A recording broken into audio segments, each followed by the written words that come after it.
Hello, and welcome to Rough Edges.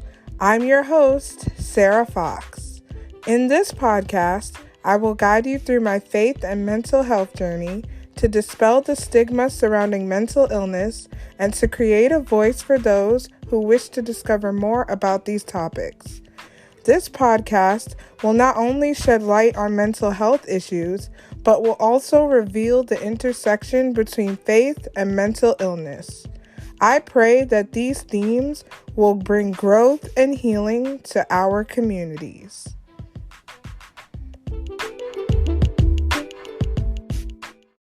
Hello, everyone, and welcome back to another episode of Rough Edges.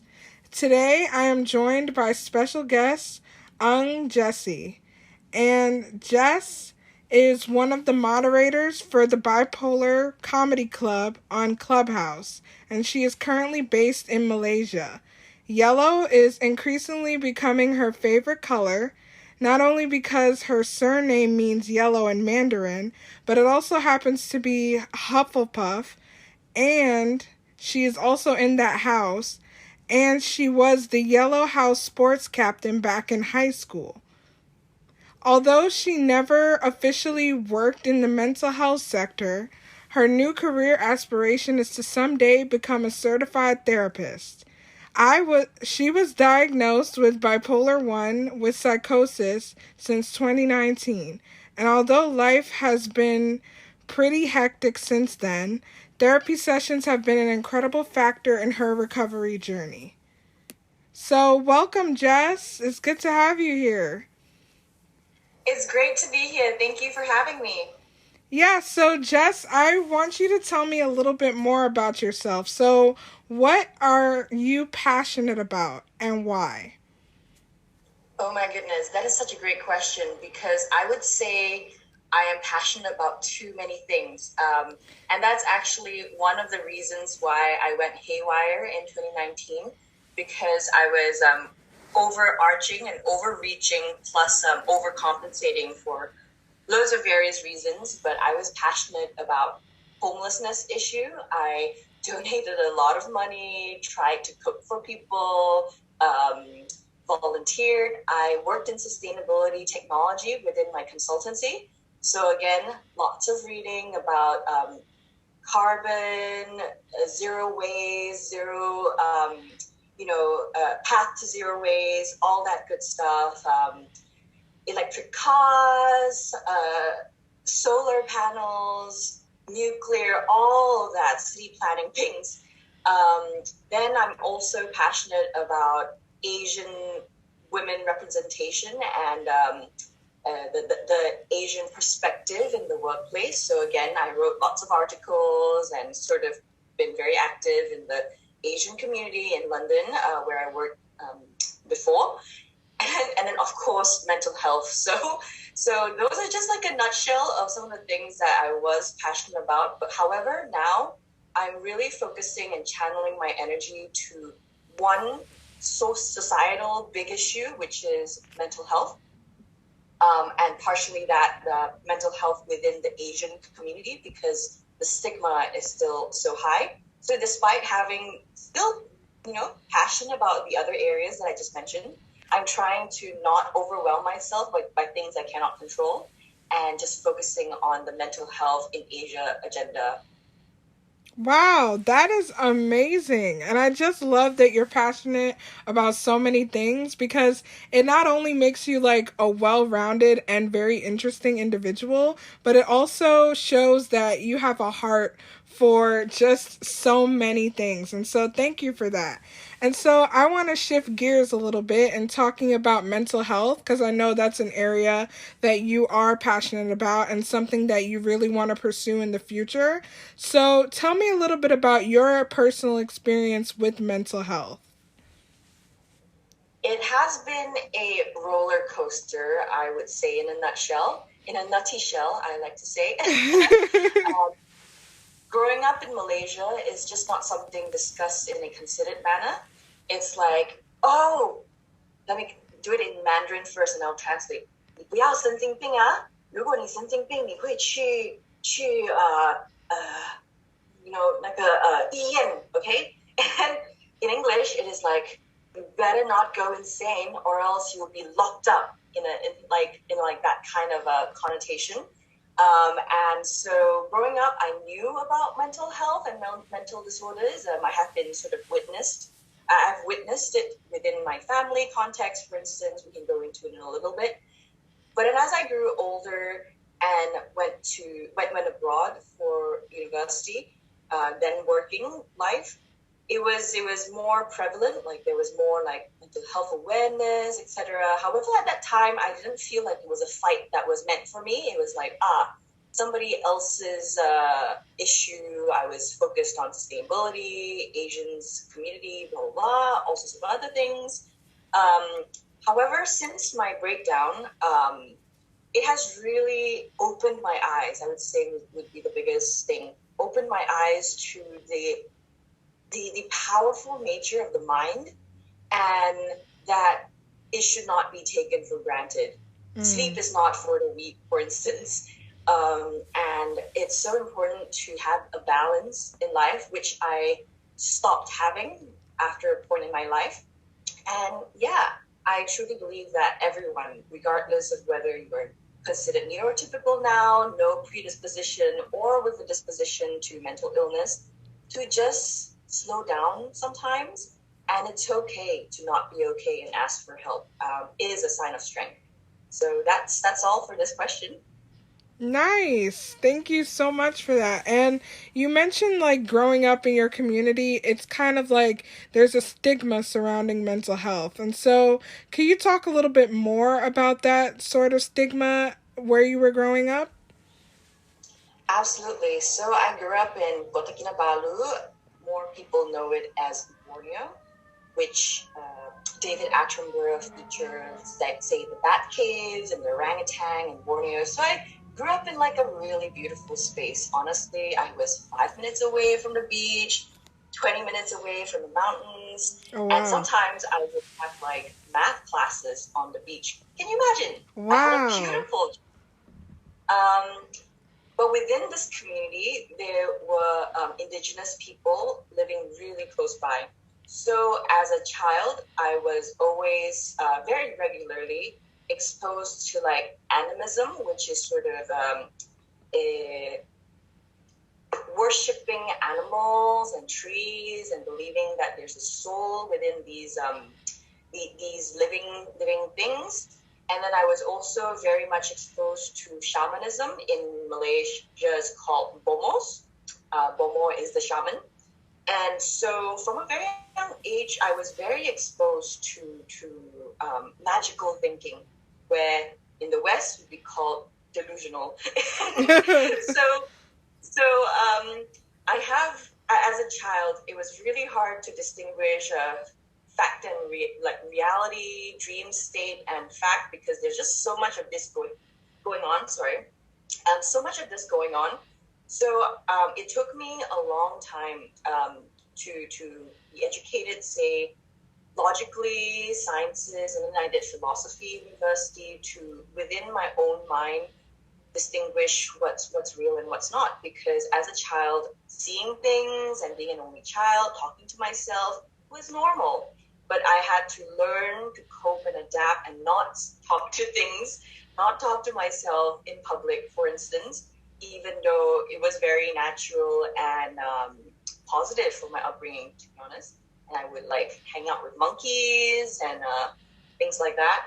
So yeah, plus my mother, so going to my mother, she, I believe, is either undiagnosed schizophrenic or bipolar herself, because she has very strong held beliefs in the supernatural, the superstitious.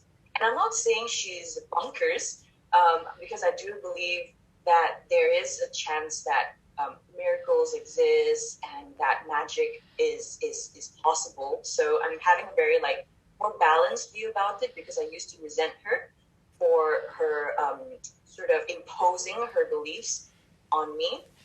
And yeah, now I see that it is her coping mechanism. It actually brings her a lot of joy to believe that Buddha Zhanggong, which is the deity that she worships is an angel in her life.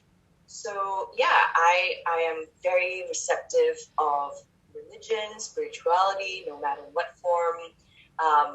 Christianity, for instance, my current fiance is Christian, and I was very active in Hillsong, for instance, in London. And being exposed to so many religions growing up, I just think that all religions have the same thread, which is to spread love, to do good, and to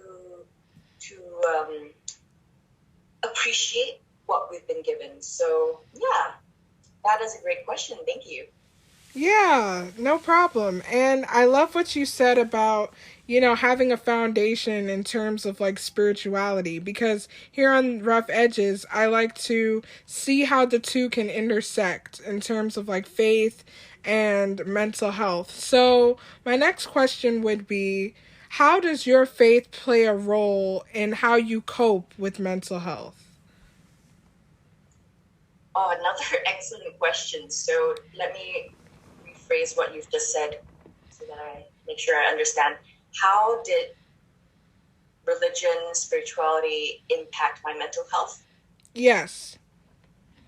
Yes. So as a kid growing up, even in my teenage years, I kind of resented religion. I was exposed to many. Being in Malaysia, I exposed to Islamic because that is the majority. I was exposed to Hinduism, Buddhism because of my parents. Then further along, subconsciously, maybe consciously, all my ex-boyfriends have different religions. I had a British boyfriend who's Jewish. I had a Canadian Kuwaiti boyfriend who's Hindu.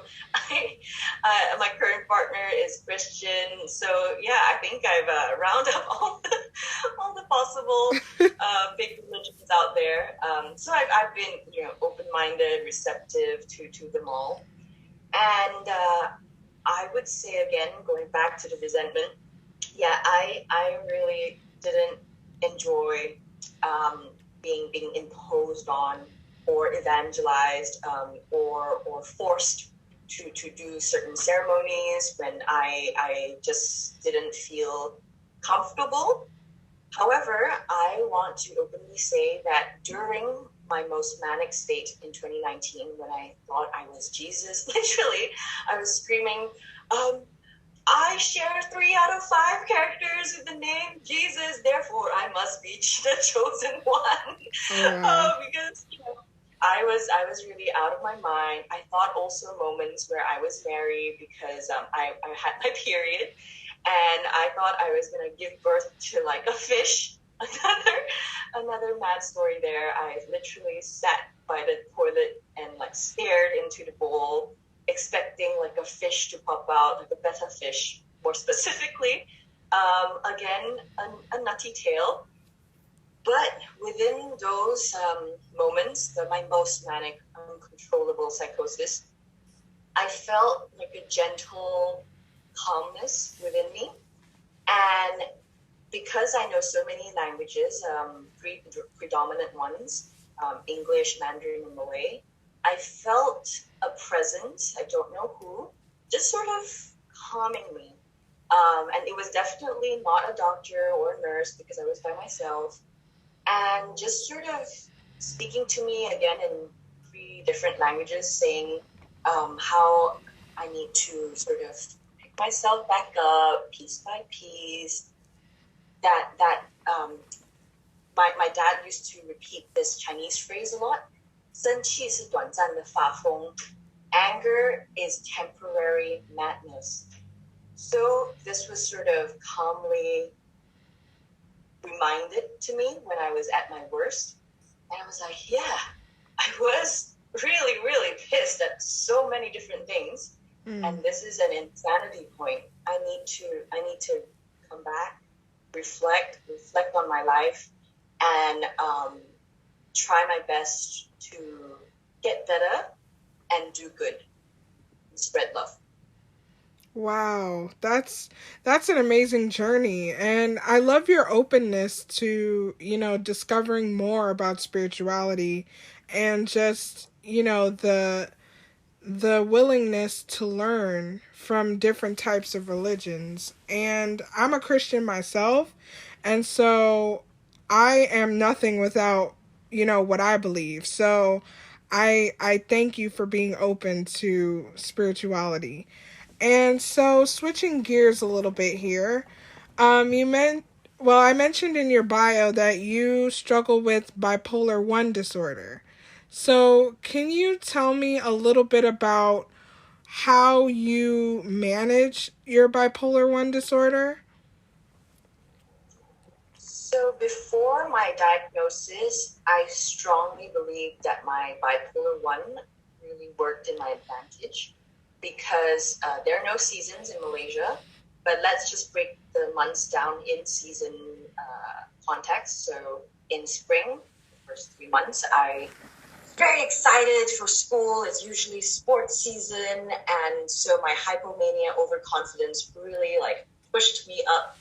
And then spring summer came, and then I was like sort of squashed down, very moody, angry child, and that was sort of exam season. Everybody was moody, so I was like, it's normal. And then a holiday would come, then I would spike up again, and then come back to school again. It would be the art season, debate, music, and again I was sort of pushed up. Then winter exam season again, and pushed down, moody, temperamental. Or at home, I was a good actor in public, but at home I would be like rampaging. I was so hard on myself. I was a perfectionist, overachiever kid. I would get like 98% at school, like an exam, for instance. My parents would be thrilled. They're like Hello Kitty parents, whereas some Asian parents are like tiger parents, the stereotype. But they were loving, supportive, not pushy. I was too pushy on myself, and I would be angry at the 2% that I did not achieve. And so that thread of like over ambition or overly hard on myself continued on to adulthood.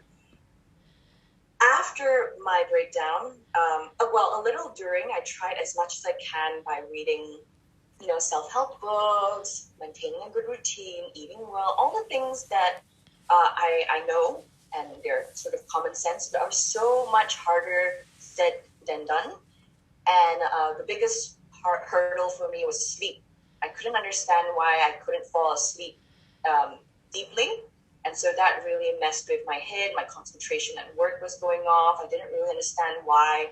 I just thought I was becoming dumb or incompetent or, again, really hard on myself. I would go to a disability toilet and like pace around, to my power posing, fake it till you make it mindset, and just like try my best to hold myself together. But after my breakdown, with the support of medication, with the NHS mental health team, plus therapy, has been such a contributing factor to not only understanding myself, but learning how to sort of channel my weaknesses while uplifting my strengths in a very balanced manner. Because an analogy someone shared that I absolutely love is that being bipolar is like being like a firecracker or a matchstick. We burn out fast, we're colorful in hypomanic, manic phases, but we sizzle out and then we burn out. Instead, we should try to sort of sustain our fire within us by being a scented candle, still burning much longer, and it still spreads a lot of joy with the nice smells and stuff. On top of that, slow cooked food. Again, another fire related analogy. Slow cooked food is the best kind of food. It's the most healthy, it's the most delicious. So why be fast food when you can be slow cooked food? So yeah. Wow, I love that analogy, by the way. I struggle with bipolar 1 as well. And what you said about therapy and really just having that support system to rally around you is very important. And I just love that, that analogy of being slow cooked food, because it's just like with bipolar, you have to try to find that happy medium where it's not extreme happiness or it's not extreme depression. And finding that medium is just like being, slow cooked food, where you have to take the time to process and actually just slow down and be careful. And so I just love that analogy. And so my next question would be, what tips do you have for people who are struggling with bipolar disorder? Yes, again, wonderful questions you have. What tips? I think the biggest tip is to ride the wave. We have natural circadian rhythms. We have natural phases. If you are a rapid cycler more often, or seasonal like me, or sometimes in decade waves, your body is trying to sort of signal to you something, and that's how I've learned, what I've learned at least. When you are on a high, sure, you're the most productive, creative, but don't overexert, because you cannot sustain that enthusiasm and energy for a long time. So as a sort of surfing analogy, you need to ride the wave without forcing your way through the currents, right? And then in your lows, say low tide, why force the surfing when you are meant to be resting? So let yourself rest. Learn how to channel your energy by doing slower things. Say when you're depressive, lethargic, even showering can be a huge challenge. So give yourself micro credit, rest during the low tides, appreciate the high tides, but don't need to overexert or go against the current. Other more practical, I guess, non-analogy tips is sleep. Sleep is big. Sleep is not for the weak. Sleep is for the strong. Sleep is for the strong. Just manage your sleep. If you don't sleep well for many days in a row, seek help, because sleep can really mess with us if we don't have a sustained sleep pattern. Second is routine, developing good habits. I love this book by James Clear called Atomic Habits. And yeah, exactly that. Create small micro atomic habits, and they build up over time. He said something that I love. You might take sort of 2 steps forward in progress, but 1 step back. But that's still 1 step forward, and you should reflect and see that is still progress. See how far you've come, regardless of how small. So yeah, ride the wave, manage your sleep, and have a good routine. I think it is the top three things that I think are really important. Wow, that was incredible. I especially love the tip about sleep, because with me, I need to learn to manage my sleeping a little bit better, but I just thank you for those tips, especially riding the wave and like seeing your progress. Like those are very helpful tips. And so I also want to ask you about resilience, because the theme that I have for this season is resilience and mental health advocacy. So, what does resilience mean to you? Resilience. It used to mean to me sort of doing whatever it takes to sort of soldier on, fake it till you make it. And I was exhausted by that mindset of like, you gotta sort of push past yourself and get your willpower, like amass willpower and mental strength to do X, Y, Z, whatever you're doing, exams, work, violin recital, gymnastics, whatever. But now that word resilience has a gentler tone. You don't need to soldier on if the environment is already sort of toxic, it's actually kind of resilient in a way to quit sometimes, to quit and say no, and sometimes to either physically block or mentally block yourself from toxic situations. Because resilience, to me, symbolizes a bamboo, for instance. Bamboo in Chinese philosophy is sort of a symbol of resilience. When you first plant a bamboo seed, there's no sign of progress. You just gotta keep tendering to it, fertilizing it. But then with enough foundation, with enough good foundation, let's say translated to humans, seed, good habits, good food, good nourishment, drinking water, basic things.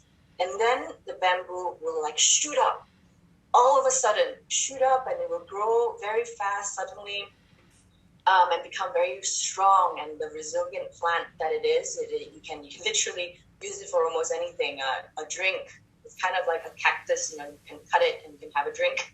You can make bicycles, you can make furniture, blah, blah, blah, bamboo. So yeah, I think when you say the word resilience, I am reminded of the bamboo, to be patient, to plant yourself in non-toxic land, because why be resilient in toxic land? That's just not happening. So Right. yeah. All right, that's great. And I just love like equating bamboo with resilience. I think that is brilliant, and I'm going to start using that from now on. So, thank you. Thank you for that. Yeah, so my last question would be, World Bipolar Day is coming up soon, and I'm actually recording this episode in honor of World Bipolar Day, so thank you for joining me on that. And so, what are you going to do to commemorate World Bipolar Day? Oh, World Bipolar Day to me is going to be a celebration, a party, if you will. So in collaboration with Coaching Bipolar, Michelle, and Bipolar Support Club, we have decided to split the party celebration into 3 time zones. So naturally, following the sun, the day starts in Asia. So I am leading the 8-hour segment in Asia through Bipolar Comedy Club. It will be 8 hours on Insta Live predominantly, but you can also have the option to be on Clubhouse, depending on whether you prefer a more visual or auditory sort of radio-esque experience. And yeah, we're going to have a good time. It would be really casual. We have a couple of speakers, celebrity speakers, some of which I've already promoted. So we have Mr. Sam C. He is a Singaporean comedian. He's brilliant. I've seen him in London before, over Zoom, on Twitch. He has overcome so much, and being a comedian in Asia is no joke. It's very difficult to push past that expectation to do a traditionally respected occupation. So he has struggled with alcoholism, major depressive disorder, anxiety, and he will be sharing his story with us. Plus, he's hilarious. So that's going to be a great time. I have a friend from high school who is a lawyer, and he really values work-life balance. He struggled in the legal field within an Asian context, and now he's transitioned into his passion projects. He loves watches. So he's really thrived in this field of watch industry. Plus, he does some freelance. I believe he still does some legal work here and there, but ultimately he's pursuing his passion. And others that I'm going to not mention, because just in case they don't show up, number one, and number two, we'll leave it to the day to surprise some people, because I have shamelessly reached out to some big names. Hopefully they will come back to me. So yeah, the 8 hours within Asia from 10 a.m. GMT +7 Malaysia Singapore time zone until 6 p.m. Then I will hand over the hype train to Michelle in Europe for 8 hours. Then he will hand over to Monty, Bipolar Support Club in the US to complete the 24 hours celebration in honor of our uniqueness. Wow, that's amazing. And I hope to be there as well on all the platforms and just, joining this celebration of bipolar disorder. And so, Jess, I want to thank you so much for being on Rough Edges with me today. And if you guys want more updates or want to hear more episodes, please feel free to follow and stay tuned for more empowering episodes on Rough Edges.